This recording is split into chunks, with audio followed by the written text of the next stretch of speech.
Cette chronique vous est présentée par les bibliothèques du Havre. Je vais vous présenter la dernière bande dessinée de Claire Fauvel, intitulée « La nuit est mon royaume », publiée en 2020 aux éditions Rue de Sèvres. Dans cette BD, on va suivre l'amitié de deux jeunes adolescentes autodidactes voulant devenir stars du rock. Alice arrive en banlieue et fait découvrir la musique à Nawel. Elles résident dans le même immeuble et vont rapidement devenir inséparables. Elles décident de monter un groupe toutes les deux. Nawel au piano, Alice à la guitare. Un rêve commun et une relation intense entre amitié, attachement et jalousie.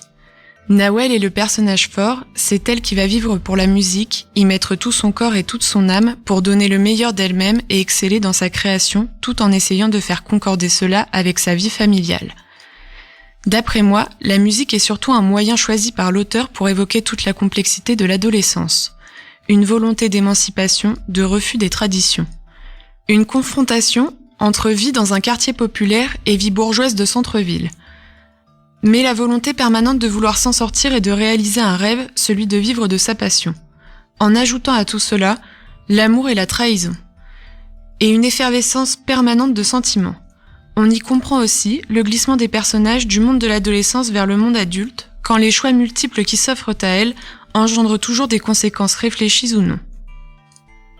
Le trait de Claire Fauvel dans cette BD est simple, efficace et arrive à retranscrire rapidement les émotions, les convictions et les incertitudes de ses personnages. J'ai sélectionné 2 planches. La première, page 60, représente Nawel entourée d'une flamme, son corps devenu transparent, laissant apparaître son squelette et son cœur qui éclate à l'écoute d'une chanson, les paroles dansant autour d'elle. Elle est comme hypnotisée par la mélodie, comprenant le véritable impact de la musique dans sa vie.